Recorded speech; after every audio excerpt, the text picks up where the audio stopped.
வணக்கம் நண்பர்களே. பல்லவ சாம்ராஜ்யத்தினை நம் கண் முன்னே நிறுத்தும் அதி அற்புத காவியம் இது. கல்கியவர்கள் பொன்னியின் செல்வனுக்கு முன்பே எழுதிய ஒரு சரித்திர புனைவு. அனைவரும் வாசித்து புரிந்து கொள்ளும்படி எளிமையான நடையில் கதையை ஆசிரியரே விவரித்து சொல்லும் வகையில் அமைந்த நாவல் சிவகாமியின் சபதம். இது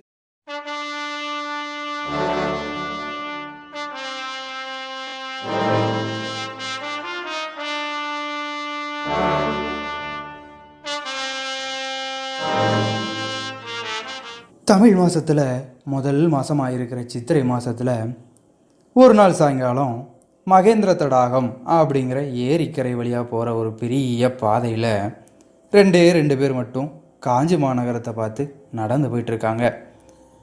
அது ராஜாக்களோட தேர் படைகள் எல்லாம் போகிற ராஜவீதி. அங்கே நடந்து போயிட்டு இருந்தவங்களில் ஒருத்தர் 6 அடி உயரத்துக்கு மேலே வளர்ந்த ஆஜானுபாகுவான ஒரு மனுஷன். காவி உடை உடுத்தியிருக்காரு. அவர் ஒரு பௌத்த சன்னியாசி.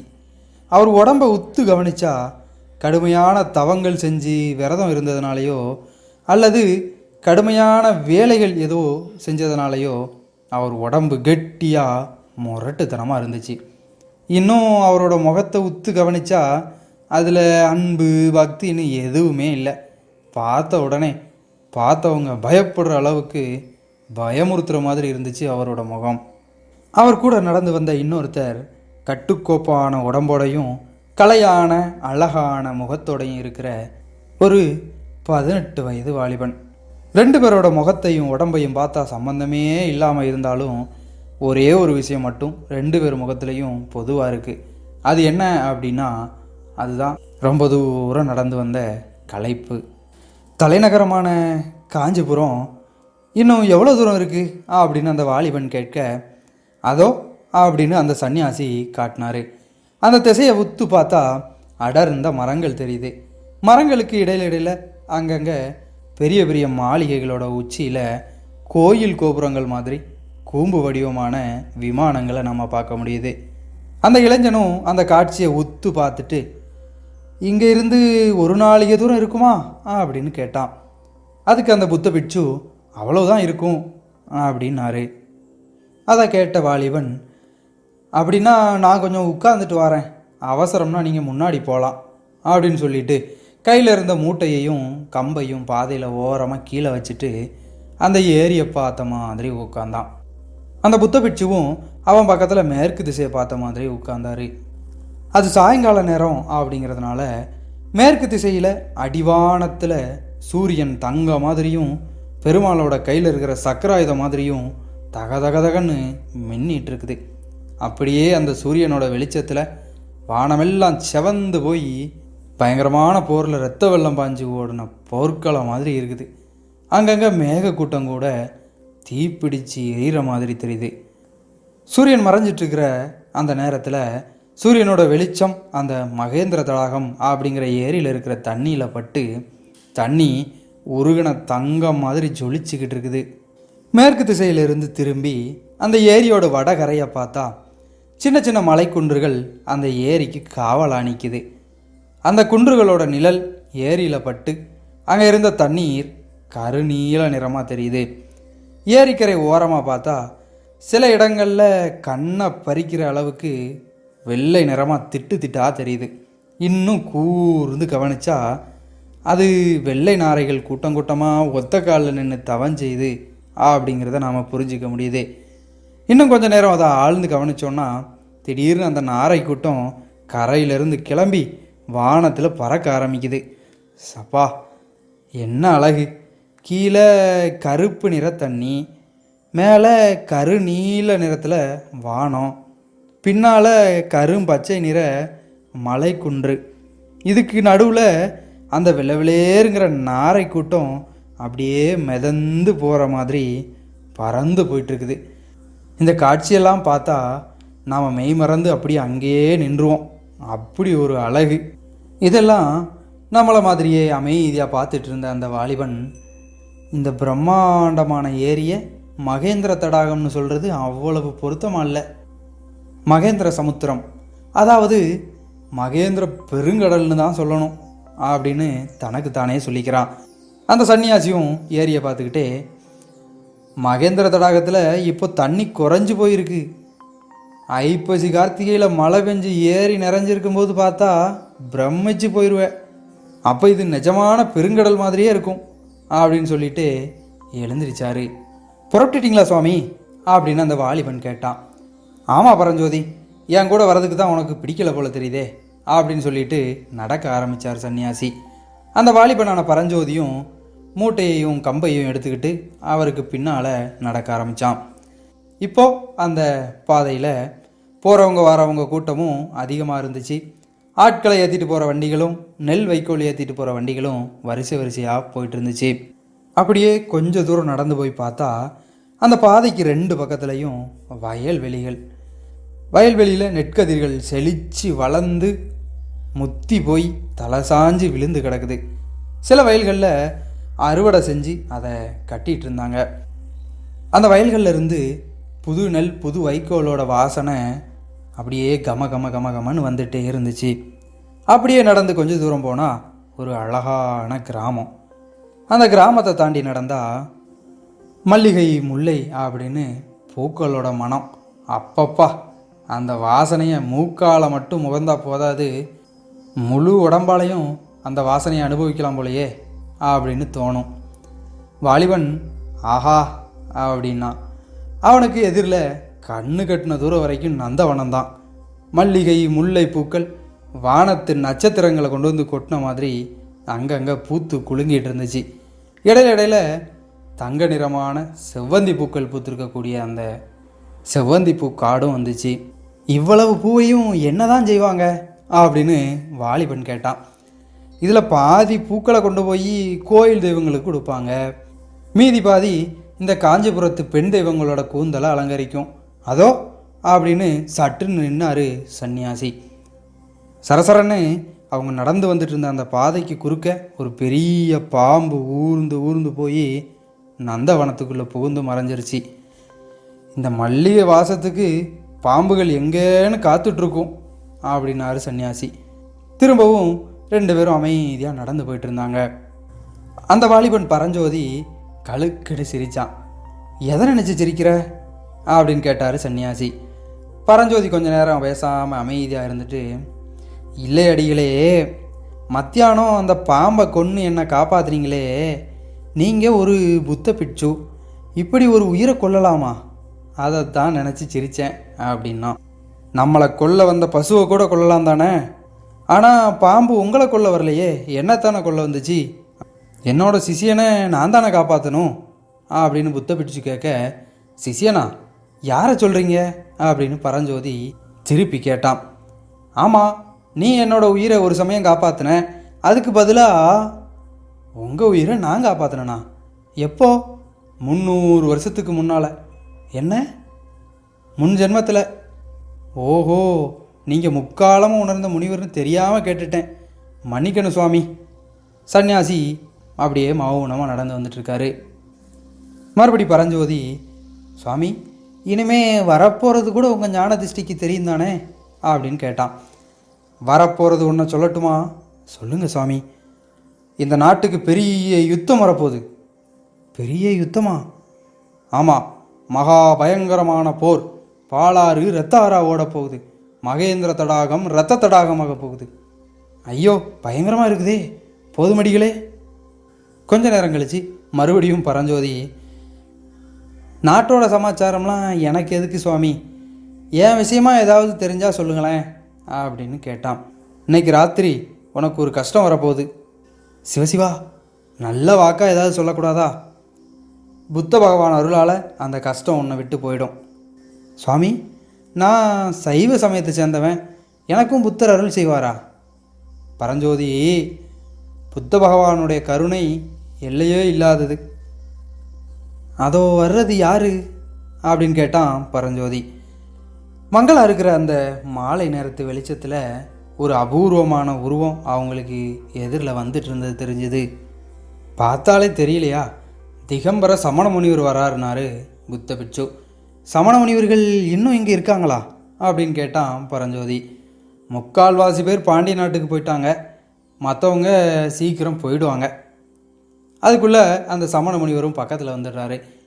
அந்த புத்த பிட்சு மாதிரி இல்லாமல் கட்டையாக குட்டையாக இருந்தார். கோவணம் மட்டும்தான் உடுத்தியிருந்தார். ஒரு கையில் கமண்டலம், இன்னொரு கையில் மயில் தோகை விசிறி, கக்கத்தில் சின்ன பாயை சுருட்டி இடுக்கியிருந்தார். அவர் பக்கத்தில் வந்ததும் புத்த பிட்சு புத்தம் சரணம் கச்சாமி அப்படின்னாரு. அருகர் தாள் போற்றி அப்படின்னாரு சமண முனிவர். இந்த இருட்டுற நேரத்தில் அடிகள் எங்கே கிளம்பிட்டீங்களோ அப்படின்னு கேட்டார் புத்த சந்நியாசி. அதுக்கு அந்த சமணர், ஆஹா, இந்த ருத்ர பூமியில் எனக்கு என்ன வேலை? தொண்டை மண்டலம் தான் சடையன் கூத்தாடுற சுடுகாடாயிருச்சே, தெரியாதா? நான் பாண்டிய நாட்டுக்கு போகிறேன் அப்படின்னாரு. இன்னைக்கு ஏதாவது விசேஷம் உண்டா அப்படின்னு புத்த பிட்சு கேட்க, சமண முனிவர், உண்டு, விசேஷந்தான், கோட்டை கதவுகளெல்லாம் அடைக்க போகிறாங்களாம் அப்படின்னு சொல்லிட்டு வேகமாக நடந்து போயிட்டார். உடனே புத்த பிட்சு, ஒரு காலத்தில் இந்த பல்லவ ராஜ்யத்தில் சமணர்கள் வச்சது தான் சட்டமாக இருந்துச்சு. அவங்க கிழிச்ச கோட்டை தாண்டாமல் மகேந்திர சக்கரவர்த்தியும் நடந்துட்டு இருந்தார். ஆனால் இப்போ என்ன அப்படின்னு பரஞ்சோதி கேட்டான். இப்போது சைவ வைஷ்ணவர்களோட பாடு இந்த நாட்டில் ரொம்ப கொண்டாட்டமாக இருக்குது. ஓஹோ, ஏதோ கோட்டை கதவு சாத்த போகிறதா சமண முனிவர் சொன்னாரே, அது என்ன? அதோ பாருனாரு சன்னியாசி. எதிரில் காஞ்சி மாநகரத்தோட தெற்கு கோட்டை வாசல் தெரிஞ்சுது. கோட்டை வாசலில் பிரம்மாண்டமான கதவுகள் மூடி இருந்துச்சு. கோட்டையோட மதில் சுவரை ஒட்டின மாதிரி பெரிய அகழி பள்ளம் இருந்துச்சு. அதோட அகலம் கிட்டத்தட்ட 100 அடி இருக்கும். குனிஞ்சு பார்த்தா பார்க்குறவங்க காலு கிடுகிடுன்னு நடுங்கும். அவ்வளவு பெரிய கிடுகிடு பள்ளம். அடியில் கருப்பு நிறமாக தண்ணி கட்டி கிடந்துச்சு. புத்த பிட்சுவும் வாலிபன் பரஞ்சோதியும் வந்த பாதை அந்த அகழிக்கு பக்கத்தில் வந்து 2ஆக பிரிஞ்சு, ஒன்று வலது பக்கமாகவும் இன்னொன்று இடது பக்கமாகவும் அந்த கோட்டையோட மதில் சுவரை சுற்றி அகழிக்கரை ஓரமாக போகுது. அந்த பாதையில் வந்த வண்டிகளும் மனுஷங்களும் இடது பக்கமாகவோ அல்லது வலது பக்கமாகவோ திரும்பி போயிட்டுருக்காங்க. அந்த அகழிக்கு மேலே ரொம்ப சின்ன மரப்பாலம் ஒன்று போட்டிருந்தாங்க. அது கோட்டைக்கு போகிற பாலம். புத்த பிட்சு பரஞ்சோதிக்கு சைகையை காட்டிட்டு அந்த பாலத்து மேலே நடந்து போகிறாரு. பரஞ்சோதியும் அவர் பின்னாடி நடந்து போகிறான். இதென்ன இவ்வளவு சின்ன பாலமாக இருக்குதே, கோட்டைக்குள்ளே வண்டி வாகனங்கள்லாம் எப்படி போகும் அப்படின்னு கேட்டான் பரஞ்சோதி. இந்த வாசல் வழியாக போக முடியாது. வடக்கு வாசல்லையும் கிழக்கு வாசல்லையும் பெரிய மரப்பாலம் இருக்குது, அதில் யானைகள் கூட போகும் அப்படின்னாரு புத்த பிட்சு. 2 பேரும் பாலத்தை தாண்டி கோட்டை வாசல் பக்கத்தில் வந்தாங்க. அங்கே ஒரு பெரிய செகண்டி மணி கட்டி தொங்க விட்டுருந்தாங்க. பக்கத்தில் ஒரு கட்டையும் கிடக்குது. கட்டையை எடுத்து அந்த மணியை ஒரு தட்டு தட்டினாரு சன்னியாசி. சத்தம் கேட்டு மேலேருந்து, யாரங்கே அப்படின்னு ஒரு குரல் கேட்டுச்சு. கோட்டை வாசல் மேலேருந்து ஒருத்தன் எட்டி பார்த்தான். இருட்டாக இருந்ததுனால அவனோட முகம் தெரியலை. மருதப்பா, நான் தான் அப்படின்னு சாமியார் சொல்ல, மேலேருந்து எட்டி பார்த்தவன், நீங்களா, இதோ வந்துட்டேன் சாமி அப்படின்னு சொல்லி கீழே இறங்கி வந்து கதவோட தாழ்பாலை திறக்க, ஒரே ஒரு மனுஷன் உள்ளே போகக்கூடிய அளவுக்கு ஒரு கதவுல இடைவெளி தெரிஞ்சுது. புத்த சன்னியாசி அந்த வழியாக புகுந்து உள்ளே போயிட்டு பரஞ்சோதியையும் கையை பிடிச்சி உள்ளே கூட்டிகிட்டு போய்ட்றாரு. மறுபடியும் அந்த கதவை அடைச்சிடுறாங்க. பரஞ்சோதி உள்ளே போனதும் சுற்றி சுற்றி பார்த்தான். எங்கே பார்த்தாலும் பிரகாசமாக தீபங்களை ஏற்றி வச்சுருக்காங்க. ஒரே ஒளிமயமாக தெரியுது. ஆயிரக்கணக்கான மனுஷங்க கூட்டமாக பேசுகிற சத்தம் அவன் காதில் விழுது. பரஞ்சோதி இதுவரைக்கும் இந்த மாதிரி நகரத்தை பார்த்ததே கிடையாது. அதனால் பார்த்த மாதிரி அப்படியே பிரமிச்சு போய் நிற்கிறான். புத்த சன்னியாசி, மருதப்பா, இன்னைக்கு என்ன நகரத்தில் கலகலப்பு கொஞ்சம் குறைவாக இருக்கே, கோட்டை கதவுகள்லாம் வேற சீக்கிரம் சாத்தியிருக்கு, ஏதாவது விசேஷமானு கேட்டார். நல்லா தெரியல சாமி, இன்னைக்கு காலையிலேருந்து ஒரே கோலாகலமாக தான் இருந்துச்சு. கோலாகலத்துக்கு காரணம் என்ன மருதப்பா? உங்களுக்கு தெரியாதா சாமி? சிவகாமி அம்மையோட நடனம் இன்னைக்கு சக்கரவர்த்தியோட சபையில் அரங்கேறதா இருந்துச்சு. அதனால தான் ஜனங்களுக்கு அவ்வளோ கொண்டாட்டம். எந்த சிவகாமி அம்மை மருதப்பா? வேற யாரு, ஆயனரோட மகள் சிவகாமி தான். இவ்வளோ நேரம் இவங்க பேசுகிறத கவனிக்காமல் இருந்த பரஞ்சோதி சட்டுன்னு திரும்பி, யார் ஆயன சிற்பியாரான்னு கேட்டான். ஆமாம் அப்படின்னு சொல்லிட்டு காவலன் மருதப்பன் பரஞ்சோதியை உத்து பார்த்தான். அடிகளே, இந்த பிள்ளை யாரு அப்படின்னு புத்த பிடிச்சிட்ட கேட்க, இவன் என்னோட சிஷியன், நீ மேலே சொல்லு. சிவகாமி அம்மையோட நடனம் அரங்கேறதா இருந்துச்சு. அப்புறம் என்ன நடந்துச்சு? சபை கூடி அரங்கேற்றம் நடந்துட்டு இருந்துச்சான். பாதி நடந்துட்டு இருக்கும்போது யாரோ தூதுவர்கள் ரொம்ப அவசரமான செய்தியோடு வந்தாங்களாம். உடனே சக்கரவர்த்தி சபையிலிருந்து சட்டுன்னு எந்திரிச்சு போயிட்டாராம். கூடவே குமார சக்கரவர்த்தியும் மந்திரிகளும் கூட எழுந்து போயிட்டாங்களாம். அப்புறம் சபைக்கு வரவே இல்லையாம். நாட்டியம் நடுவில் நின்று போச்சான். சூரியன் மறைஞ்சதும் கோட்டை கதவுகளை அடைக்க சொல்லி உத்தரவு வந்துச்சு. அவ்வளவுதான் எனக்கு தெரியும். என்னவா இருக்கும் சாமி? யுத்தம் ஏதாவது வர வாய்ப்பு இருக்கா? இருந்தாலும் காஞ்சி சக்கரவர்த்தியோட போர் செய்கிற அளவுக்கு வேற மன்னன் இந்த பூமியிலே கிடையாதே. அப்படி சொல்லக்கூடாது மருதப்பா. இன்னைக்கு மணிமகுடம் தரித்து மன்னாதி மன்னர்களாக இருக்கிறவங்க நாளைக்கு சரி. ஆனால் அதை பற்றி நம்ம ஏன் பேசணும்? உன் மகன் எப்படி இருக்கான்? உங்கள் அருளால் நல்லா இருக்கான் சாமி. மருதப்பனோட மகனை ஒரு தடவை பாம்பு கடிச்சு அவன் உயிர் பிழைக்கிறதே கஷ்டம்தான்னு நினச்சிட்டு இருந்தான். அப்போது புத்த பிட்சு தான் அந்த பையனை குணப்படுத்தினார். புத்த பிட்சுக்கிட்ட மருதப்பன் பக்தியாக இருக்கிறதுக்கு இதுதான் காரணம். என்னால் ஒன்றும் இல்லை மருதப்பா, எல்லாம் புத்த பகவானோட கருணை, நான் வர்றேன் அப்படின்னு சொல்லிட்டு புத்த பிட்சு நடக்க ஆரம்பித்தார். பரஞ்சோதியும் அவர் கூடவே நடந்து போகிறா. அடிகளே, கோட்டை கதவை சாத்த சொல்லி உத்தரவு போட்டிருக்காங்க. உங்களை மட்டும் எப்படி அந்த காவலர் உள்ளே விட்டார்னு பரஞ்சோதி கேட்க, எல்லாம் இந்த காவி துணியோட மகிமை தான்னு புத்த பிட்சு சொன்னார். பல்லவ சக்கரவர்த்தியோட ராஜ்யத்தில் காவி துணிக்கு அவ்வளோ கௌரவமா? ஆனால் சமணர்கள் மட்டும் ஏன் அப்படின்னு பரஞ்சோதி எதையோ கேட்க போக, சமணர்கள் ராஜரீக விஷயங்களில் தலையிட்டாங்க, நாங்கள் அந்த வழிக்கே போகிறதில்ல, ராஜவம்சத்தினரோட முகத்தில் கூட முழிக்கக்கூடாதுன்னு வச்சிட்ருக்கோம். சரி போகட்டும், உன்னோட உத்தேசம் என்ன தம்பி? என் கூட பௌத்த விகாரத்துக்கு வரப்போறியா? இல்லை சுவாமி, நாவுக்கரசர் மடத்துக்கே போயிடுறேன், வேற எங்கேயும் தங்கக்கூடாதுன்னு எங்கள் அம்மாவோட உத்தரவு. அப்படின்னா இந்த இடத்துல நாம் தனித்தனியாக பிரிஞ்சு தான் போகணும். போயிட்டு வரியா தம்பி? சுவாமி, நாவுக்கரசர் மடம் எங்கே இருக்குது, எப்படி போகணும்? ஏகாம்பரேஸ்வரர் கோயிலுக்கு பக்கத்தில் இருக்குது. அதோ பார் கோயில் கோபுர விமானத்தை. பரஞ்சோதி பார்த்தான். கண்ணு கட்டின தூரம் வரைக்கும் பரவி இருந்த அந்த விசாலமான நகரத்தில் எங்கே பார்த்தாலும் விமானங்களாக தெரிஞ்சுது. இந்த வரலாறு நடந்த காலத்தில், அதாவது ஏறக்குறைய 1320 வருஷத்துக்கு முன்னால், தமிழ்நாட்டு கோயில்களில் முன்வாசல் கோபுரம் இப்போ இருக்கிற மாதிரி உயரமாக இருக்காதான்.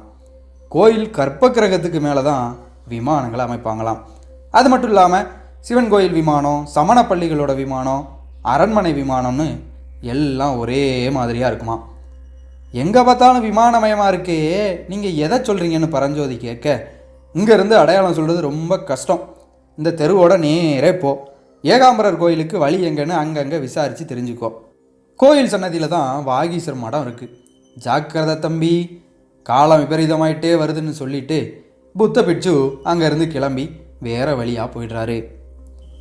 பரஞ்சோதி நேராக புத்த பிட்சு காட்டின திசையில் நடந்து போனான். அந்த காலத்தில் தென் தேசத்திலேயே ஒரு பிரம்மாண்டமான சிறப்பான நகரமாக இருந்தது காஞ்சிபுரம். அங்கே இருந்த ஒவ்வொரு தெருவும் தேரோடுற வீதி மாதிரி பெரிய பெரிய தெருவாக இருந்துச்சு. வீடுகள் எல்லாமே மாளிகைகளாக தான் இருக்குமா. அங்கங்கே கல்லால் செய்யப்பட்ட தூண்களில் தூங்கா விளக்குகள் பிரகாசமாக எரிஞ்சிட்டு இருந்துச்சு. தெருவே ஜே ஜே ஜேன்னு போகிறவங்களும் வர்றவங்களும் கூட்டமாக இருந்தாங்க. கடைத்தெருவை பார்த்தா காசியிலேருந்து கன்னியாகுமரி வர பரதகண்டத்தில் விளையிற பொருள் எல்லாம் அந்த கடைத்தெருவில் கிடைக்கும். பூக்கடை, பழக்கடை, தின்பண்டக்கடை, தானியக்கடை, நவரத்னங்கள் விற்கிற கடை அப்படின்னு அந்த கடைத்தெரு போய்கிட்டே இருந்துச்சு கண்ணு கட்டின தூரம் வரைக்கும். பரஞ்சோதி ஆச்சரியமாக அந்த காட்சிகளெல்லாம் பார்த்துட்டே போனான். அங்கங்கே மக்கள் கூட்டமாக நின்ன இடங்களெல்லாம் சிவகாமி அம்மையோட நடனம் அரங்கேற்ற பாதியில் நின்று போனதை பற்றியும், கோட்டை கதவுகளை சாத்த சொல்லி உத்தரவு வந்திருக்கிறத பற்றியுமே பேசிகிட்டு இருந்தாங்க. அதையும் கேட்டுக்கிட்டே நடந்தான். அடிக்கடி எதிரில் வந்தவங்கக்கிட்ட ஏகாம்பரேஸ்வரர் கோயில் எது, எப்படி போகணும் அப்படின்னு கேட்டுக்கிட்டே நடந்தான். இருந்தாலும் அந்த கோயில் பக்கத்தில் அவன் வந்த பாடில்லை. புதுசாக இப்படி ஒரு பெரிய நகரத்தை பார்க்குற அதிசயத்தில் அவன் மூழ்கி இருந்ததுனால பரஞ்சோதியும் சீக்கிரம் கோயிலுக்கு போகணும்னு நினைக்காம மெதுவாக நடந்து வந்துட்டே இருந்தான். இப்படி அவன் நடந்து வந்துட்டு இருக்கும்போதே திடீர்னு ஒரு இடத்துல கூச்சலும் குழப்பமுமா இருக்கிறத பார்க்குறான். மக்கள் 4 பக்கமும் சிதறி ஓட ஆரம்பித்தாங்க. கோயில் யானைக்கு மதம் பிடிச்சிருச்சு, ஓடுங்க ஓடுங்கன்னு சொல்லிகிட்டே ஓடுறாங்க. குழந்தைகள் அழுகிற சத்தம், பெண்கள் அலற சத்தம், குதிரைகள் கணைக்கிற சத்தம், வீட்டு கதவுகளை தடால் தடால்னு சாத்துற சத்தம், மாடுகள் மான் கத்துற சத்தம் எல்லாம் ஒரே நேரத்தில் கேட்குது. பரஞ்சோதி ஒரு நிமிஷம் திகைச்சு போய் நிற்கிறான். நாமளும் ஓடணுமா, எந்த பக்கம் ஓடணும் அப்படின்னு அவன் மனசு யோசிச்சுட்டு இருக்கும்போதே அவனுக்கு எதிரில் நடந்த சம்பவங்களை அவனோட கண்கள் கவனிக்குது. தெருவில் அவனுக்கு முன்னால் கொஞ்சம் தூரத்தில் ஒரு பல்லாக்கு போயிட்டு இருந்துச்சு. அதில் சௌந்தரிய தேவதை மாதிரி ஒரு அழகான பொண்ணும் அவளுக்கு அப்பா மாதிரியான ஒரு பெரியவரும் இருந்தாங்க. பல்லாக்கை தூக்கிட்டு போனவங்க அவங்களுக்கு பின்னால் வந்த கூச்சலை கேட்டுட்டு பல்லாக்கை கீழே இறக்கி வச்சுட்டு 4 பக்கமும் சிதறி ஓடி போயிடுறாங்க. இதையே பார்த்துட்டு இருந்த பரஞ்சோதி திடீர்னு பின்னாடி திரும்பி பார்த்தான். பின்னாடி அவன் பக்கத்தில் ஒரு மதங்கொண்ட யானை ஒன்று பூமியே அதிர்ற அளவுக்கு வேகமாக ஓடி வந்துச்சு. பரஞ்சோதி ஒரு கணம் தயங்கி நின்றுட்டு அடுத்த கணமே ஏதோ ஒரு முடிவுக்கு வந்தவன் மாதிரி சட்டுன்னு கையில் இருந்த மூட்டையை கீழே வச்சு அதை அவுக்க ஆரம்பித்தான்.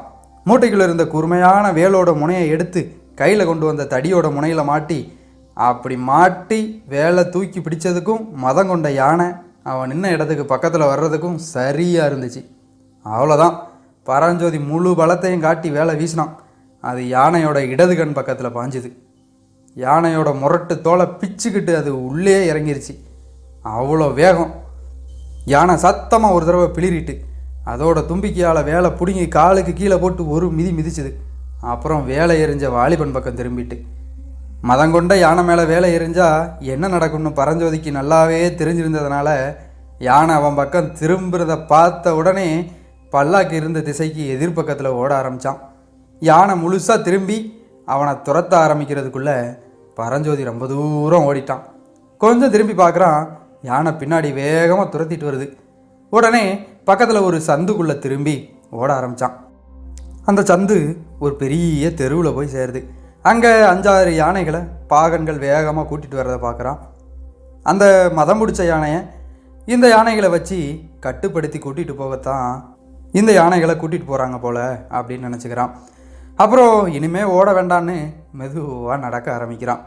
அப்போ தான் அவனுக்கு அவனோட உடம்பு பற்றின சுயநினைவே வருது. நெஞ்சு பட பட பட படன்னு அடிச்சிட்ருக்குது. உடம்பெல்லாம் வேர்வையினால் சொட்ட சொட்ட நனைஞ்சிருந்துச்சு. ஏற்கனவே காலையிலேருந்து நடந்து நடந்து பரஞ்சோதி ரொம்ப களைச்சி போயிருந்தான். இப்போது யானை துரத்துதுன்னு ஓடி வந்ததில் கால்கள் அப்படியே தடுமாற ஆரம்பிக்குது. அவ்வளோ களைப்பு. அதிர்ச்சியில் ஓடி வந்ததுனால அவனோட உடம்பு இன்னும் நடுங்கிட்டு இருந்துச்சு. கொஞ்ச நேரம் உட்கார்ந்து இளைப்பாராமல் இனிமேல் ஒரு அடி கூட எடுத்து வைக்க முடியாதுன்னு தோணுச்சு. தெருவோர இருந்த சுமைதாங்கி பக்கத்தில் போய் அது மேலே ஏறி உட்கார்ந்தான். வானத்தில் நிலா பிரகாசமாக வெளிச்சத்தை கொடுக்க காற்று மெல்லமாக தென்றல் போல் சிலு சிலு சிலுன்னு அவனோட உடம்புக்கு வீசி விட்டு அவனை இளைப்பாற வச்சுது. உடம்போட களைப்பு குறைய குறைய அவன் மனசு யோசிக்க ஆரம்பிச்சுது. நான் என்ன காரியமாக வந்தேன், என்ன செஞ்சிட்ருக்கேன்னு யோசித்தான். அவனுக்கே ஆச்சரியமாக இருந்துச்சு. அந்த மத யானை மேலே வேலை அவ்வளோ வேகமாக எரியணும்னு அந்த நேரத்தில் நமக்கு ஏன் தோணுச்சு? அந்த யானைக்கிட்ட சிக்கியிருந்தா நம்ம கதி என்ன ஆயிருக்கும்? நம்ம மேலே உயிரையே வச்சிருக்கிற அம்மாவை மறுபடி பார்க்க முடியாமலே போயிருக்கும்ல அப்படின்னு நினச்சான். அந்த பல்லாக்கில் இருந்த இளம்பெண்ணோட முகமும் பெரியவரோட முகமும் பரஞ்சோதியோட மனசுக்குள்ளே வந்துச்சு. மத யானையால் அந்த பொண்ணுக்கும் அந்த பெரியவருக்கும் எந்த ஆபத்தும் வரக்கூடாதுன்னு தான் அவன் வேலையே யானை மேலே வீசி எறிஞ்சான். அவங்க யாராக இருக்கும்? ஒரு வேளை அரங்கேற்றம் பாதியில் நின்று போச்சுன்னு பேசிகிட்டு இருந்தாங்களே, அந்த சிவகாமி அம்மை தான் அந்த இளம்பெண்ணாக இருக்குமோ? பெரியவர் தான் அவங்க அப்பா ஆயனராக இருக்குமோ? இப்படிலாம் பரஞ்சோதி யோசிச்சுக்கிட்டே அவன் உட்கார்ந்துருந்த சுமைதாங்கி மேலே சாஞ்சான். அவனை அறியாமல் அவனோட கண்ணிமைகள் மூடிச்சு. ஆழ்ந்த தூக்கம் அவனை கப்புன்னு பிடிச்சிக்குச்சு. மின்னல் மின்ற நேரத்தில் மத யானை மேலே ஒரு வாலிபன் வேலை எறிஞ்சதையும் யானை திரும்பி அவனை துரத்திட்டு போகிறதையும் பல்லாக்கில் இருந்த பெரியவரும் பொண்ணும் பார்த்துட்டே இருந்தாங்க. அந்த வாலிபனோட வீரத்தையும் வேகத்தையும் துணிச்சலையும் பார்த்து அவங்களுக்கு ரொம்ப ஆச்சரியமாக இருந்துச்சு. அந்த வாலிபனுக்கு யானையால் எந்த ஆபத்தும் வந்திருக்கக்கூடாதுன்னு 2 பேரோட மனசும் துடிச்சிட்டு இருந்துச்சு. அந்த இளைஞன் என்ன தான் ஆனான்னு பார்ப்போன்னு பல்லாக்கை விட்டு பரபரப்பாக வெளியே வந்து பார்த்தாங்க. அது ஒரு முக்கியமான பெரிய தெரு. ஆனால் அங்கே அப்போ ஒரு ஈக்காக்கா கூட இல்லை. பல்லாக்கில் இருந்து இறங்கின அந்த மனுஷன் இளம்பெண்ணோட முதுகில் கை வச்சு அணைச்சிக்கிட்டு, பயமாக இருக்குதா சிவகாமின்னு அன்பான குரலில் கேட்டார். இல்லவே இல்லைப்பா, பயம்லாம் இல்லை.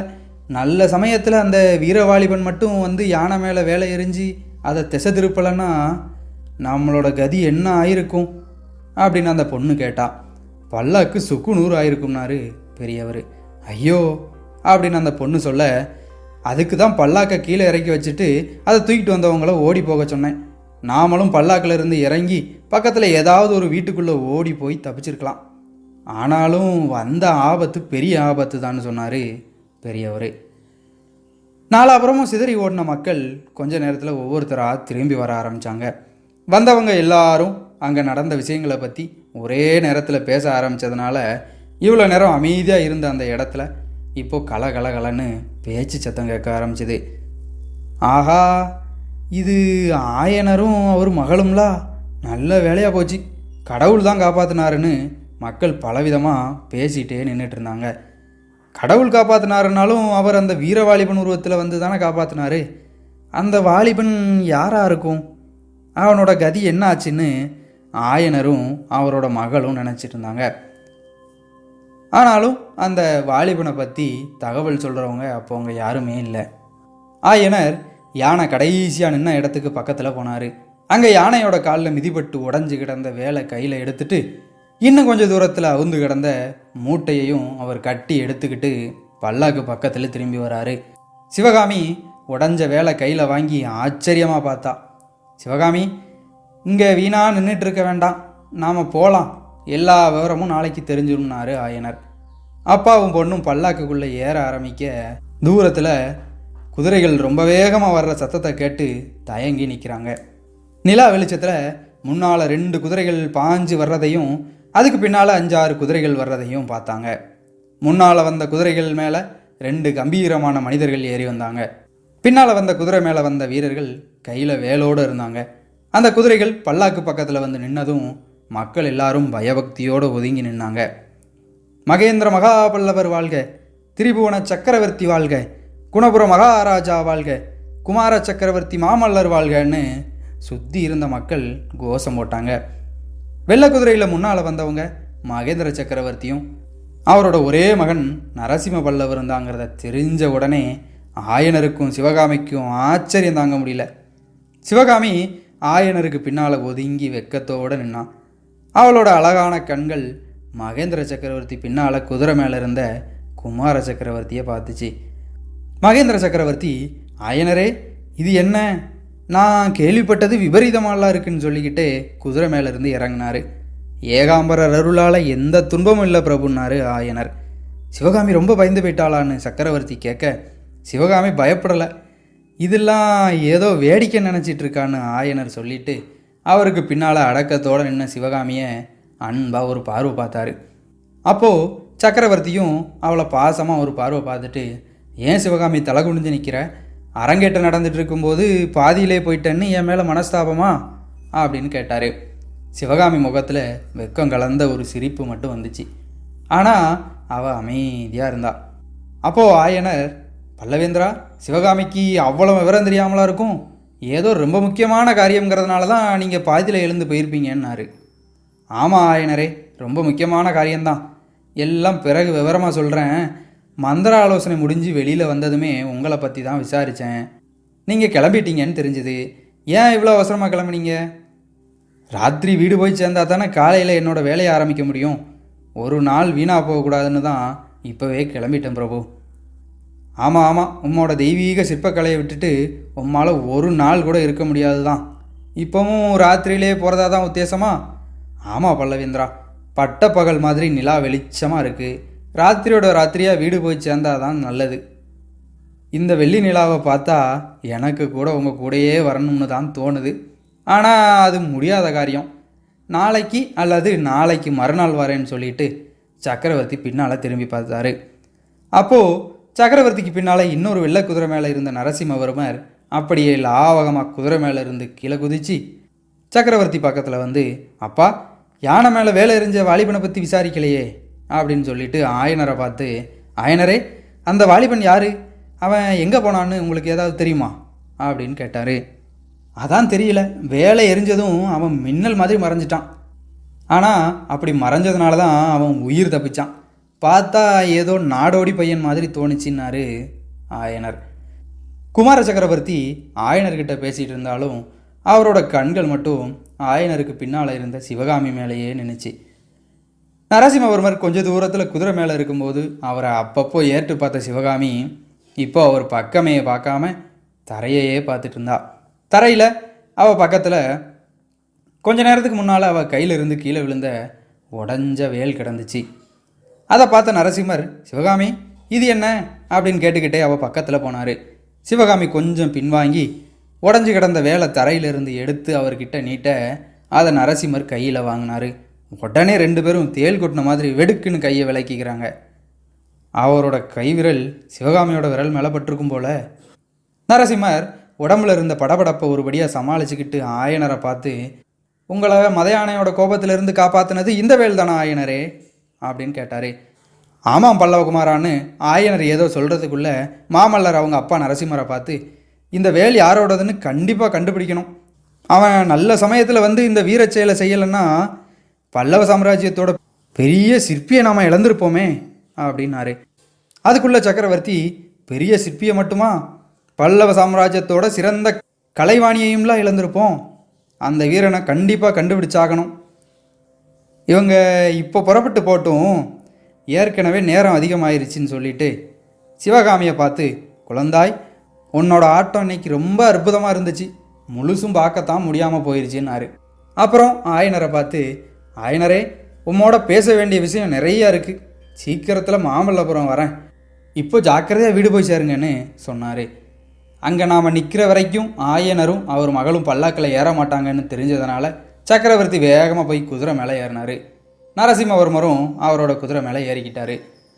குதிரைகள் புறப்படுறதுக்கு முன்னாடி மகேந்திர பல்லவர் அவருக்கு பின்னால் நின்ன ஒரு வீரனை சைகையால் கூப்பிட்டு, வெளியூர்லேருந்து புதுசாக வந்த வாலிபன் யாராக இருந்தாலும் இன்னைக்கு ராத்திரி அவனை பிடிச்சு வச்சிருந்து நாளைக்கு அரண்மனைக்கு கூட்டிகிட்டு வரணும், இதை நகர்காப்பு தலைவனுக்கு உடனே தெரியப்படுத்தணும் அப்படின்னு உத்தரவு போட்டார். சக்கரவர்த்தியும் குமாரரும் அங்கேருந்து போனதும் ஆயனரும் சிவகாமியும் பல்லக்கில் ஏறி உட்கார காவலர்கள் சுற்றி பாதுகாப்புக்கு வர பல்லாக்கு காஞ்சி கோட்டையோட கீழ்வாசலை பார்த்து போயிட்டு இருந்துச்சு. தெருவோரத்தில் இருந்த சுமைதாங்கி மேலே பரஞ்சோதி சாஞ்சி கண்ணை மூடி 5-6 நிமிஷம் கூட ஆயிருக்காது. ஏதோ பேச்சு சத்தம் கேட்டு தூக்கி வாரி போட்டு கண் முழிச்சான். கோயில் யானைக்கு மதம் பிடிச்சா கெட்ட சகனம்னு சொல்கிறாங்களே, ஆமாம், நாட்டுக்கு ஏதோ பெரிய விபரீதம் வரப்போகுதான். யானைக்கு எப்படி மதம் பிடிச்சுதான் யாருக்கு தெரியும். யாரோ வெளியூர்காரன் ஒருத்தன் யானை மேலே வேலை வீசி எரிஞ்சானா, அதனால் யானைக்கு வெறி பிடிச்சிட்டுன்னு சொல்கிறாங்க. ஆயன சிற்பியும் அவரோட மகளும் பிழைச்சது மறுபிறப்பு தானாமே. அப்படித்தான், அரங்கேற்றம் பாதியில் நின்னது போதாதுன்னு இந்த ஆபத்து வேற அவங்களுக்கு வந்திருக்கு. இப்படித்தான் தெருவில் யாரோ 2 பேர் பேசிட்டு போனாங்க. அதுக்கு மேலே பரஞ்சோதிக்கு அவங்க பேசுனது எதுவுமே கேட்கல. வேலை எரிஞ்சதுனால தான் யானைக்கு மதம் பிடிச்சதுன்னு அவங்க பேசுனது காதில் விழுந்ததும் பரஞ்சோதிக்கு திடுக்குன்னு இருந்துச்சு. அப்போ தான் அவனுக்கு இன்னொன்று ஞாபகம் வந்துச்சு. அவன் கொண்டு வந்திருந்த மூட்டையை நடு தெருவிலேயே போட்டுட்டு ஓடி வந்துட்டான். நாவுக்கரசருக்கும் ஆயன சிற்பியாருக்கும் அவன் கொண்டு வந்த ஓலை அந்த மூட்டையில் தான் இருந்துச்சு. அது மட்டும் இல்லாமல் அவனோட துணிமணிகளும் அவன் கொண்டு வந்த கொஞ்சம் பணமும் அந்த மூட்டைக்குள்ளே தான் இருந்துச்சு. அதை அவசியம் கண்டுபிடிச்சே ஆகணும். போட்ட இடத்துலையே மூட்டை கிடக்குமா? திக்கு திசை தெரியாத இந்த பெரிய நகரத்தில் அந்த இடத்த மறுபடியும் எப்படி கண்டுபிடிக்கிறது? பரஞ்சோதி சுமைதாங்கிலிருந்து இறங்கி அப்போது ஓடி வந்த வழி எதுவாக இருக்கும்னு ஒரு வழியாக யோசித்து அந்த திசையை பார்த்து நடக்க ஆரம்பித்தான். இதுக்குள்ளே தெருவுக்குள்ளே மக்கள் நடமாட்டம் ரொம்ப குறைஞ்சிருந்துச்சு. வீட்டு கதவுகளெல்லாம் சாத்தியிருந்தாங்க, தெரு விளக்குகளெல்லாம் கூட அணைச்சிட்டாங்க. நல்ல வேளையாக பௌர்ணமி நிலா பால் மாதிரி வெள்ளையாக வெளிச்சத்தை கொடுக்க நிலா வெளிச்சத்தில் 4 பக்கமும் கூர்ந்து பார்த்துக்கிட்டே பரஞ்சோதி ரொம்ப நேரம் நடந்தான். எவ்வளவு நடந்தாலும் யானையை பார்த்த அந்த இடத்த மட்டும் அவனால் கண்டே பிடிக்க முடியல. அதனால் மூட்டையையும் அவன் எங்கன்னு கண்டுபிடிக்க முடியல. இன்னமும் நேரமாக ஆக தெருவே அமைதியாகிடுச்சு. உச்சி வானத்தில் நிலா வந்ததை பார்த்து அது நடுராத்திரின்னு பரஞ்சோதி தெரிஞ்சுக்கிறான். அவனோட காலும் இனிமேல் நடக்க முடியாத அளவுக்கு சோர்வாயிட்டு உடம்பை எங்கேயாவது கீழே போட்டால் போதும்னு ஆயிடுச்சு அவனுக்கு. இனிமே மூட்டையை தேடுறதுல பிரயோஜனம் இல்லை. நாவுக்கரசர் மடத்துக்கு எப்படியாவது போய் சேர்ந்தா போதும். ஆனால் எப்படி போகிறது? வழி கேட்குறதுக்கு கூட தெருவில் யாரையுமே காணோமே. லட்சக்கணக்கான ஜனங்கள் வாழ்கிற அந்த பெரிய நகரத்தில் அவன் மட்டும் தன்னந்தனியாக அலைகிறத நினச்சா பரஞ்சோதிக்கு எப்படியோ இருந்துச்சு. ராத்திரியெல்லாம் இப்படியே அலைஞ்சிட்ருக்க வேண்டியது தானா? ஆயிரக்கணக்கான மாளிகைகள், மண்டபங்கள், வீடுகள் இருக்கிற இந்த ஊரில் இந்த நேரத்தில் தங்குறதுக்கு ஒரு இடம் கிடையாதா? பேச்சு சத்தம் கேட்குது. நல்ல வேலை, யாரோ வர்றாங்க போல இருக்கு. அவங்கள விசாரித்து பார்ப்போம். ஒரு தெருமுக்கில் 2 பேர் பேசிகிட்டே வந்தாங்க. அவங்கள பார்த்தா நகர்காவலர்கள் மாதிரி இருக்குது. பரஞ்சோதியை பார்த்ததுமே அவங்களே நின்னாங்க. யாரப்பா நீ? நடுராத்திரியில் எங்கே கிளம்பிட்ட? நான் வெளியூர் ஐயான்னு பரஞ்சோதி சொல்ல ஆரம்பிக்கிறதுக்குள்ள முதல்ல பேசினவன் வெளியூர்னா எந்த ஊர்னு கேட்டான். சோழ தேசம் ஐயா. ஓஹோ, உறையூரா? இல்லை ஐயா, கீழே சோழ நாட்டில் செங்காட்டங்குடி கிராமம். இன்னைக்கு சாயங்காலம்தான் காஞ்சிபுரத்துக்கு வந்தேன். அப்படியா? இங்கே எதுக்கு வந்த? நாவுக்கரசர் மடத்தில் தமிழ் படிக்க வந்தேன் ஐயா. அப்படின்னா இந்த அர்த்தராத்திரியில் தெருவீதிலையும் அலைகிற? மடம் இருக்கிற இடம் தெரியலை, சாயங்காலத்திலேருந்து தேடிட்டு இருக்கேன் ஐயா. அந்த காவலர்கள் 2 பேரும் ஒரு நக்கல் சிரிப்பு சிரிச்சுட்டு, நாவுக்கரசர் மடத்துக்கு நீ கண்டிப்பாக போகணுமான்னு கேட்டாங்க. ஆமாம் ஐயா, நாங்கள் அந்த பக்கம்தான் போகிறோம், நீயும் வந்தால் கூட்டிகிட்டு போய்ட்றோம். பரஞ்சோதியும் காவலர்களுக்கு ஒரு வணக்கத்தை போட்டுட்டு அவங்க பின்னாலேயே போனான். கொஞ்ச நேரத்தில் அவங்க உயரமான கோட்டை சுவர் கட்டியிருந்த ஒரு கட்டடத்தோட வாசல் பக்கம் போய் நின்னாங்க. இதுதான் மடமானு பரஞ்சோதி கேட்க, ஆமாம், பார்த்தா மடம் மாதிரி தெரியலையா அப்படின்னு அந்த காவலாளியில் ஒருத்தர் கேட்டார். உண்மையிலேயே பரஞ்சோதிக்கு அது மடம் மாதிரி தெரியலை. ஏன்னா பக்கத்தில் எந்த கோயிலுமே இல்லை. கட்டிடத்தோட உயரமான சுவரும் வாசல் கதவுல பூட்டியிருந்த பெரிய பூட்டும் அவனுக்கு என்னன்னே தெரியாத ஒரு விதமான சந்தேகத்தை உண்டு பண்ணுச்சு. அவனை கூட்டிகிட்டு போன காவலாளியில் ஒருத்தர் அந்த வாசல் பக்கம் நின்ன வேற ஒரு காவலாளிக்கிட்ட போய் ஏதோ சொன்னார். உடனே பூட்டை திறந்தாங்க, கதவையும் திறந்தாங்க. வா தம்பி. நெஞ்சு திக் திக்னு அடிச்சுக்கிட பரஞ்சோதி வாசப்படியை தாண்டி உள்ளே போனான். 2 பக்கமும் உயரமான சுவர், நடுவில் இருந்த ஒரு குறுகுன சந்து வழியாக அவனை கூட்டிகிட்டு போய் ஒரு இடத்துல நின்னாங்க. அங்கே இருந்த அறையோட கதவை திறந்தாங்க. இங்கே படுத்துரு, மடத்தில் எல்லாரும் தூங்குறாங்க, பொழுது விடிஞ்சு பார்த்துக்கலாம்னா ஒருத்தன். பரஞ்சோதி அந்த இருட்டான அறைக்குள்ளே எட்டி பார்த்தான். கொஞ்சம் வைக்கோலும் ஒரு கோரப்பாயும் கிடந்துச்சு. ஒரு மூலையில் சட்டியில் தண்ணி வச்சுருந்தாங்க. திரும்பி பார்த்து கூட வந்த காவலர்களை பார்த்து, இது மடம்தானா அப்படின்னு கேட்டான். ஆமாம் தம்பி, உனக்கு என்ன சந்தேகம் அப்படின்னு கேட்டான் ஒரு காவலாளி. இன்னொரு காவலாளி, இங்கே இருக்க விருப்பம் இல்லைன்னா வெளியே போயிரு அப்படின்னு சொன்னான். பரஞ்சோதிக்கு இருந்த களைப்பில் எப்படியோ ராத்திரி படுத்து தூங்க இடம் கிடச்சா போதும்னு தான் இருந்துச்சு. இல்லையா, இங்கேயே படுத்துக்கிறேன்னு சொல்லிட்டு பரஞ்சோதி அந்த அறைக்குள்ளே நுழைஞ்சான். அப்போது அவனை கூட்டிகிட்டு வந்த காவலாளியில் ஒருத்தன், தம்பி இது மடம்தான், ஆனால் நாவுக்கரசர் மடம் இல்லை, மன்னரான மகேந்திர சக்கரவர்த்தியோட மடம் அப்படின்னு சொல்லிக்கிட்டு கதவை சாத்தினான். அடுத்த கணமே அந்த அறை கதவை பூட்டுற சத்தம் கேட்டுச்சு பரஞ்சோதிக்கு. காவிரின்னு சொல்லப்படுற அந்த பொன்னி நதி பாஞ்சி பொன்னா விளைச்சலை தர்ற ஒரு சிறப்பான ஊர் தான் கீழை சோழ நாட்டில் இருந்த செங்காட்டங்குடி. இந்த கிராமத்தில் மாமாத்திரர்னு பட்டம் வாங்கின ஒரு குளம். அந்த குளத்தில் பிறந்தவர் தான் பரஞ்சோதி. சோழ நாடு முழுசும் உறையூர் சோழ மன்னர்களோட ஆட்சிக்கு கீழே இருந்த பழைய காலத்தில் பரஞ்சோதியோட மூதாதையர்கள் படைத்தலைவர்களாக இருந்தாங்களாம். சோழ வம்சம் பழம்பெருமையை இழந்து பல்லவர்களோட ஆட்சி ஓங்கி வளரும்போது மாமாத்திரர் குலமும் பழமையான பெருமையை இழந்துச்சு. சில தலைமுறைகளாக மாமாத்திரர் போர் தொழிலையும் எல்லை காவல் தொழிலையும் கைவிட்டுட்டு விவசாயம் செய்ய ஆரம்பிச்சிருந்தாங்க. அப்பேற்பட்ட குலத்தில் பிறந்த பரஞ்சோதி குழந்தை பருவத்திலேயே அப்பாவை இழந்து அம்மாவோட செல்ல பிள்ளையாக வளர்ந்தான். முரடன் பொல்லாதவனு அக்கம் பக்கத்தில் பேர் வாங்கினான். சண்டைன்னா போதும் அவனுக்கு சர்க்கரையும் பாலுமா இருக்கும். வில் வாள் வேல்னு போர் செய்யக்கூடிய கருவிகள் மேலே தான் இயற்கையாகவே அவனோட புத்தி போச்சு. வீராதி வீரர்கள்னு புகழ் வாங்கின அவனோட மூதாதையர்களோட வீர ரத்தம் பரஞ்சோதியோட உடம்புல அலைமோதி ஓடிச்சு. களி விளையாட்டு, கத்தி விளையாட்டு, மல்யுத்தம், வேல் எறிதல்னு வீரக்கலைகளெல்லாம் வேக வேகமாக கற்றுக்கிட்டு அதில் ரொம்ப திறமையானவனாகவும் இருந்தான். பரஞ்சோதியோட தாயார் வடிவழகி அம்மை ஒரே மகனான பரஞ்சோதி மேலே உயிரையே வச்சுருந்தாங்க. ஆனாலும் பரஞ்சோதி பண்ணுற முரட்டு காரியங்கள் தான் அவங்களுக்கு பெரிய கவலையை உண்டாக்குச்சு. அந்த அம்மாவும் சிவபக்தியும் கலைத்திறமையும் உள்ள ஒரு சிறந்த குடும்பத்தில் பிறந்தவங்க தான். அவங்களோட அண்ணன் திருவெண்காட்டில் புகழோடு வாழ்ந்த வைத்தியர், சிவபக்தர்.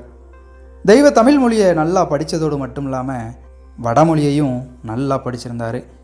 எப்பேற்பட்ட நோயையும் குணப்படுத்துறதுல ரொம்ப திறமையான வைத்தியராக இருந்தார். அவரோட மூத்த பொண்ணுக்கு உமையாள்னு பேர். அழகுலையும் குணத்திலையும் படிப்புலையும் பக்தியிலையும் சிறந்த பொண்ணாக இருந்தாங்க. இந்த திருவெண்காட்டு பொண்ணை மகன் பரஞ்சோதிக்கு தான் கல்யாணம் பண்ணி வைக்கணும்னு வடிவழகி அம்மைக்கு ஆசை இருந்தாலும் அது நிறைவேறுமான்னு சந்தேகமும் கவலையும் இருந்துச்சு. திறமையான வைத்தியரான தன்னோட அண்ணன் இந்த முரட்டு பையனுக்கு அவரோட பொண்ணை கொடுப்பாராங்கிறது தான் அவங்களோட கவலையாக இருந்துச்சு. பரஞ்சோதியை எப்படியாவது நல்லா படிக்க வைக்கணும்னு அவங்க அம்மா எவ்வளவோ முயற்சி பண்ணாங்க. ஆனால் அது முடியாமலே போச்சு. அவனுக்கு பாடம் சொல்லிக் கொடுக்க வந்த குருக்களுக்கும் ஆசிரியர்களுக்கும் தோல்வி தான் மிஞ்சிச்சு. மேற்கொண்டு அவங்களும் அவனுக்கு பாடம் கற்றுக் கொடுக்க முயற்சி பண்ணலை. கொஞ்ச காலம் முயற்சி பண்ணி பார்த்துட்டு வடிவழகி அம்மைக்கிட்ட வந்து, அம்மா, உங்கள் மகன் ரொம்ப புத்திசாலி, எந்த விஷயத்தையும் கவனமாக ஒரு தடவை கேட்டால் போதும் உடனே தெரிஞ்சுக்கிறான். ஆனால் ஒரு தடவை அவனை கவனித்து கேட்க வைக்கிறதுக்குள்ளே எங்கள் உயிரே போயிடும் போல். அவனுக்கு பாடம் சொல்லி கொடுக்குற அளவுக்கு எங்களுக்கு சக்தியும் இல்லை, திறமையும் இல்லைன்னு சொல்லிட்டு போயிட்டாங்க.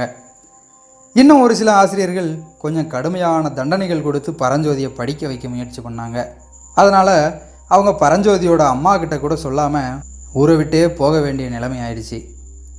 இதெல்லாம் நினச்சி தான் அந்த வடிவழகி அம்மை ரொம்ப கவலைப்பட்டுட்டே இருந்தாங்க. ஒரு வருஷம் பொங்கலுக்கு பரஞ்சோதியும் அவங்க அம்மாவும் திருவெண்காட்டுக்கு போயிருந்தாங்க. அங்கே பரஞ்சோதி உமையாளை பார்த்தான். உமையாளோட கல்யாணம் பற்றின அவங்க குடும்பத்தாரோட பேச்சுக்கள் பரஞ்சோதியோட காதில் விழுது. அவனை பற்றி தாய் மாமாவும் அம்மாவும் பேசி வருத்தப்படுறதும் அவன் காதில் விழுது. ஒரு வழியாக நிலைமையை தெரிஞ்சுக்கிறான். அங்கே திருவெண்காட்டிலிருந்து திரும்பி திருச்செங்காட்டங்குடிக்கு வந்த பிறகு ஒரு நாள் பரஞ்சோதியோட அம்மா அவனை நினச்சி தரையில் படுத்துட்டு கண்ணீர் பொங்க கவலைப்பட்டுட்டு இருந்தாங்க. பரஞ்சோதி எங்கேயோ வெளியில் போயிட்டு வந்து அம்மா பக்கத்தில் உட்காந்துருக்கிறான். அம்மா எதுக்கு அழுறாங்கன்னு கேட்கல, சமாதானமும் பண்ணலை. அம்மா, நான் ஒன்று சொல்கிறேன், நீ அதை தடுக்கக்கூடாது. அந்த அம்மாவும் கண்ணீரை தொடச்சிக்கிட்டு, என்னடா என் கண்ணே, நான் காஞ்சிபுரத்துக்கு போக போகிறேன். இதை கேட்ட அம்மா திடுக்குன்னு எந்திரிச்சு உட்கார்ந்தாங்க. எதுக்காக போகிறேன்னு கேட்டாங்க. படிக்கிறதுக்கு தாம்மா, இத்தனை நாளும் படிக்காமல் வீணாக பொழுதை கழிச்சிட்டேன். அதை நினச்சா எனக்கே ரொம்ப வருத்தமாக இருக்குது. அம்மாவுக்கு ஆனந்த கண்ணீரும் துக்க கண்ணீரும் சேர்ந்த மாதிரி வந்துருச்சு. படிக்கிறவன் காஞ்சிபுரத்துக்கு தான் போகணுமா, இங்கேயே படிக்கக்கூடாதான்னு கேட்டாங்க. இந்த ஊரில் இருக்கிற வரைக்கும் எனக்கு படிப்பே வராது. நல்லா படிக்கணும்னா காஞ்சிபுரத்துக்கு தான் போகணும்னு எல்லாரும் சொல்கிறாங்க. இந்த பாரத தேசத்திலேயே காஞ்சிபுரத்தில் இருக்கிற மாதிரி கல்லூரிகளும் கலைக்கூடங்களும் வேறு எங்கேயுமே இல்லையாம். நான் எல்லாத்தையும் விசாரித்து தெரிஞ்சுக்கிட்டோம்மான்னா பரஞ்சோதி சொன்னது உண்மைதான். அந்த காலத்தில் காஞ்சிபுரம் கலைமகள் குடியிருக்கிற இடமா இருந்துச்சு. படமொழி படிப்புக்கு வேதக்கடிகைகளும், தமிழ் படிக்க மடங்களும், பௌத்தர்களோட மத போதனை செய்கிற கல்லூரிகளும், சமண சமய பள்ளிகளும் காஞ்சிபுரத்தில் தான் இருந்துச்சு. இது மட்டும் இல்லாமல் சித்திரம், சிற்பம், சங்கீதம்னு அதை படிக்கிறதுக்கும் அங்கே சிறந்த பள்ளிகள் இருந்துச்சு. இதெல்லாம் விட காஞ்சிபுரத்துக்கு பெரிய சிறப்பையும் தமிழ்நாட்டுக்கே பெரிய உற்சாகத்தையும் கொடுத்த ஒரு சம்பவம் அப்போது கொஞ்ச நாளைக்கு முன்னாடி தான் நடந்துருந்துச்சு. அந்த சம்பவம் என்ன அப்படின்னா, பெரிய வீரரும் மகா புத்திமானும் சகலகலா வல்லவருமான மகேந்திரவர்ம சக்கரவர்த்தி நாவுக்கரசரோட மகிமையினால் சமண சமயத்தை விட்டுட்டு சிவபக்தராயிட்டார். மருள் நீக்கியார்னு பெயர் கொண்ட நாவுக்கரசர் சில காலம் தர்மசேனருங்கிற பெயரோட சமண சமய போதனைகள் செஞ்சிட்டு இருந்தார். அப்புறம் அவரோட அக்கா திலகவதியாரோட சிவபக்தியால் அவர் சமண சமயத்தை விட்டுட்டு சிவனடியாராயிட்டார். அப்போ இருந்து தேனை விட இனிமையாக இருக்கக்கூடிய தமிழ் மொழியில் சிவபக்தி ததும்ப ததும்ப அமுத வெள்ளம் மாதிரி பாடல்களை பாடிட்டே இருந்தார். அதெல்லாம் கேட்டு மெய்மறந்து போன மகேந்திர சக்கரவர்த்தி, நான் நாட்டுக்கரசன், நீங்கள் நாவுக்கரசர்னு சொன்னார். அதோடு மட்டும் இல்லாமல் அவரும் சமண சமயத்தை விட்டுட்டு சிவபக்தராயிட்டார். இந்த வரலாறு தமிழ்நாடு முழுக்க பரவ அந்த காலத்தில் அதை பற்றியே எங்கே பார்த்தாலும் மக்கள் பேசிகிட்டே இருந்தாங்களாம். காஞ்சிபுரத்தில் ஒரு மடம் கட்டி தமிழையும் இசையையும் கற்றுக் கொடுக்கணும்னு மகேந்திர சக்கரவர்த்தி நாவுக்கரசர்கிட்ட வேண்ட அவரும் சம்மதிச்சார். மாடமும் கட்டினாங்க. தமிழையும் தெய்வீக இசை பாடல்களையும் கற்றுக் கொடுத்தாங்க. இந்த செய்திகள் நாடெங்கும் பரவுச்சு. அதனால தான் பரஞ்சோதி நான் படிக்க காஞ்சிபுரத்துக்கு போகிறேன்னு அம்மா கிட்ட சொன்னான். ஒரே மகனை பிரிஞ்சிருக்கணுமேனு நினச்சி வடிவழகி அம்மை ரொம்ப வேதனைப்பட்டாலும் நான் படிக்க போகிறேன்னு பரஞ்சோதி சொன்னது ஒரு பக்கம் அளவில்லாத சந்தோஷத்தை கொடுத்துச்சு அந்த அம்மாவுக்கு. அதனால் அவங்களும் சம்மதிச்சாங்க. அம்மா, நீ மாமா கிட்ட சொல்லி நான் படிச்சுட்டு திரும்பி வர்ற வரைக்கும் உமையாளுக்கு கல்யாணம் செஞ்சு கொடுக்காம பார்த்துக்கோன்னு அம்மா கிட்ட சொல்ல மகனோட மனசில் என்ன இருக்குன்னு புரிஞ்சுக்கிட்டு அந்த அம்மா திரும்பவும் ஆனந்த கண்ணீர் வடித்தாங்க. பரஞ்சோதியோட தீர்மானத்தை தெரிஞ்சுக்கிட்ட அவனோட மாமாவும் ரொம்ப சந்தோஷப்பட்டார். அவருக்கும் நாவுக்கரசருக்கும் சிவபக்தியினால் ஒரு நட்பு இருந்துச்சு. அதனால் நாவுக்கரசருக்கு ஓலை எழுதி தர்றதா சொன்னார். தமிழ் படிப்போட ஏதாவது ஒரு கலையையும் கற்றுக்கிட்டு வரணும்னு பழைய சிநேகிதர் ஆயனருக்கு ஒரு ஓலை தர்றேன்னு சொன்னார். பரஞ்சோதியோட மனசில் இருந்ததை தெரிஞ்சுக்கிட்ட மாமாவும் அவன் படித்து முடித்து திரும்பி வந்த உடனே உமையால் அவனுக்கே கல்யாணம் செஞ்சு கொடுக்குறதா உறுதி கொடுத்தாரு. நல்ல நாள் நல்ல நேரத்தில் பரஞ்சோதி அம்மா கிட்டேயும் மாமா கிட்டேயும் ஆசீர்வாதம் வாங்கிட்டு எல்லார்கிட்டையும் சொல்லிட்டு காஞ்சிபுரத்துக்கு புறப்பட்டான். புறப்படும்போது கடைசியாக மாமா பரஞ்சோதியை கூப்பிட்டு, அப்பா பரஞ்சோதி, தூர வழி போகும்போது கையில் வேலோடு நீ போகிறது நியாயம்தான். ஆனால் வழிப்பயணத்துக்கு மட்டும் அந்த வேலை நீ துணையாக வச்சுக்கோ. காஞ்சிபுரத்துக்கு போனதும் அந்த வேலை தலையை சுற்றி வீசி எறிஞ்சிரு. அப்புறம் படிப்பில் மட்டுமே முழு கவனத்தையும் வைன்னு புத்திமதி சொல்லி அனுப்புனார். சிறை கூடத்தில் இருட்டான அந்த அறைக்குள்ளே கோரப்பாயில் தன்னந்தனியாக படுத்திருந்த பரஞ்சோதிக்கு மாமா சொல்லி அனுப்பின புத்திமதி ஞாபகத்துக்கு வந்துச்சு. காஞ்சிபுரத்துக்கு வந்ததும் மாமா சொன்ன மாதிரி அவன் வேலை வீசி எரியத்தான் செஞ்சான். ஆனால் அந்த பொல்லாத வேலு மதம் கொண்ட யானை மேலே விழுந்து தொலைச்சிட்டு அதோட பலன் தான் நம்மளை இப்போ சிறையில் கொண்டு வந்து போட்டுட்டுன்னு நினச்சான். பரஞ்சோதிக்கு இதெல்லாம் நினைக்க சிரிப்பு தான் வந்துச்சு. காஞ்சிபுரத்துக்கு வந்த முதல் நாள் ராத்திரியை சிறைச்சாலையில் தான் கழித்தோம்னு அம்மாவுக்கும் மாமாவுக்கும் தெரிஞ்சால் என்ன நினப்பாங்க? நாம் காஞ்சிபுரத்துக்கு புறப்படுற சமயத்தில் வீட்டு சோறுக்கு பக்கத்தில் தனியாக நின்று அன்பான கண்ணீர் ததும்பின கண்களோட போயிட்டு வாங்கன்னு வழி அனுப்புனேன் அந்த உமையாளுக்கும் இந்த விஷயம் தெரிஞ்சால் எப்படி இருக்கும்? காஞ்சிபுரத்தில் தமிழையும் சிற்பக்கலையையும் கற்றுக்கிட்டு திரும்பி ஊருக்கு போனதும் இந்த முதல் நாள் நடந்த சம்பவத்தை சொன்னால் அவங்க அப்போ நம்புவாங்களான்னு கூட தெரியல. இன்னைக்கு மத்தியானம் என்கிட்ட வந்து யாராவது இப்படிலாம் நடக்கும்னு சொல்லியிருந்தா கூட நானே நம்பியிருப்பேனான்னு தெரியல. இப்படிலாம் நினச்சிட்டு இருக்கும்போது பரஞ்சோதிக்கு ஒரு விஷயம் ஞாபகத்துக்கு வந்துச்சு. அந்த புத்த சன்னியாசி என்ன சொன்னார்? இன்னைக்கு ராத்திரி உனக்கு ஒரு கஷ்டம் வரும்னு சொன்னாரே, அது உண்மையே ஆயிட்டு. உண்மையிலேயே அவர் முக்காலமும் உணர்ந்த முனிவரா? அன்னைக்கு மத்தியானம் அந்த புத்த சன்னியாசியை அவன் முதலாக சந்தித்த சம்பவத்தை நினச்சி தனக்கு தானே சிரிச்சுக்கிட்டான்.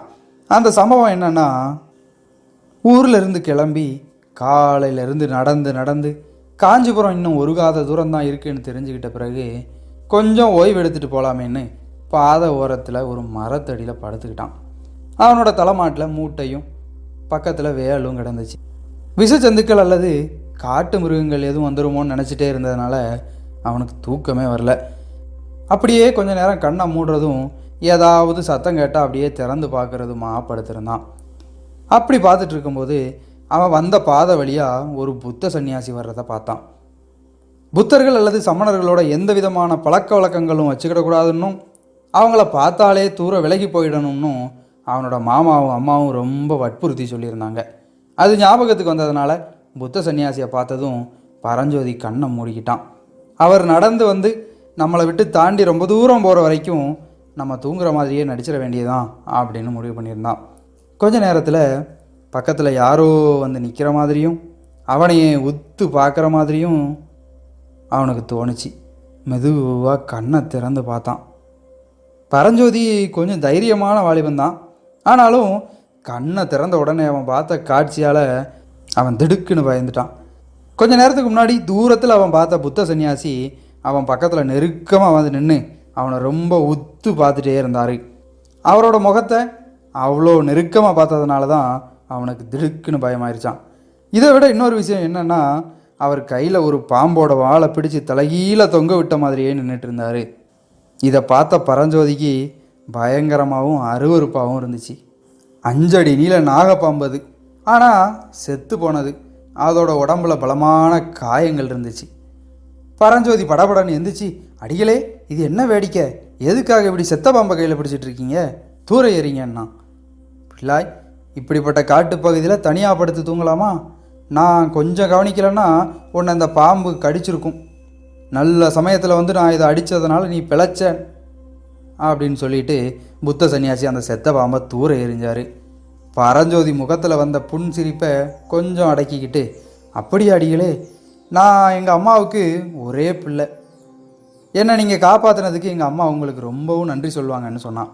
அப்புறம் அவன் மூட்டையையும் வேலையையும் எடுத்துக்கிட்டு எந்திரிச்சு நின்று, உங்களோட திருப்பெயர் என்னவோ, எங்கள் அம்மா கிட்ட எப்போவாவது உங்களை பற்றி சொல்ல வேண்டியது வந்தா அப்படின்னு சொல்லிட்டு இருக்கும்போதே, நாகநந்தி என்பார்கள் பிள்ளாய், நீ எங்கே போகிறேன்னு கேட்டார்.